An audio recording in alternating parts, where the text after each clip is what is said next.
ಬದುಕು ಎಂದರೆ ಸಮಸ್ಯೆಗಳಿಲ್ಲದೆ ಅಲ್ಲ, ಸಮಸ್ಯೆಗಳನ್ನು ಎದುರಿಸುವ ಶಕ್ತಿಯಲ್ಲಿದೆ. ಹೆಚ್ಚು ಯೋಚಿಸದೆ ಹೆಚ್ಚು ಪ್ರಯತ್ನಿಸು, ಯಶಸ್ಸು ನಿನ್ನ ಹಿಂದೆ ಬರುತ್ತದೆ. ಬದುಕು ಒಮ್ಮೆ ಸಿಗುತ್ತದೆ, ಅದನ್ನು ಅರ್ಥಪೂರ್ಣವಾಗಿಸಿ.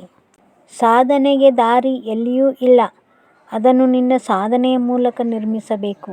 ಸಮಯವನ್ನು ವ್ಯರ್ಥ ಮಾಡಬೇಡ, ಅದು ನಿನ್ನ ಕೈಯಿಂದ ಬಿಟ್ಟರೆ ಮತ್ತೆ ಸಿಗುವುದಿಲ್ಲ. ಬದಲಾವಣೆಗೆ ಹೊರಟವನು ಮಾತ್ರ ಇತಿಹಾಸ ಸೃಷ್ಟಿಸಬಹುದು. ಬದುಕಿನಲ್ಲಿ ಎಷ್ಟು ಬಾರಿ ಬಿದ್ದೆ ಎಂಬುದು ಮಹತ್ವವಿಲ್ಲ, ಎಷ್ಟು ಬಾರಿ ಎದ್ದು ನಿಂತೆ ಎಂಬುದೇ ಮಹತ್ವ.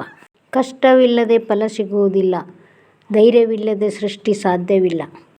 ಪರೀಕ್ಷೆಗಳನ್ನು ಸೋತೂ ಸಹ ಜಯಶೀಲರಾದವರು ಇತಿಹಾಸವನ್ನೇ ಬರೆದಿದ್ದಾರೆ.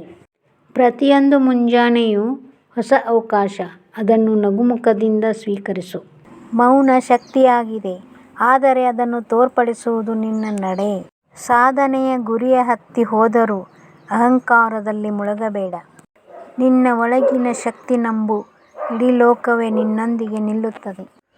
ಆತ್ಮವಿಶ್ವಾಸವೇ ಯಶಸ್ಸಿನ ಮೊದಲ ಹೆಜ್ಜೆ. ಬದುಕು ನಮ್ಮ ನಂಬಿಕೆಗೆ ತಕ್ಕಂತೆ ರೂಪುಗೊಳ್ಳುತ್ತದೆ. ನಮ್ಮ ಕನಸುಗಳು ನಂಬಿಕೆಗಳಿಂದ ಅರಳುತ್ತವೆ. ಈ ವಿಡಿಯೋ ಇಷ್ಟ ಆದರೆ ಲೈಕ್ ಮಾಡಿ, ಶೇರ್ ಮಾಡಿ ಮತ್ತು ವಿಡಿಯೋ ಹೇಗಿದೆ ಅಂತ ಕಮೆಂಟ್ ಮಾಡಿ.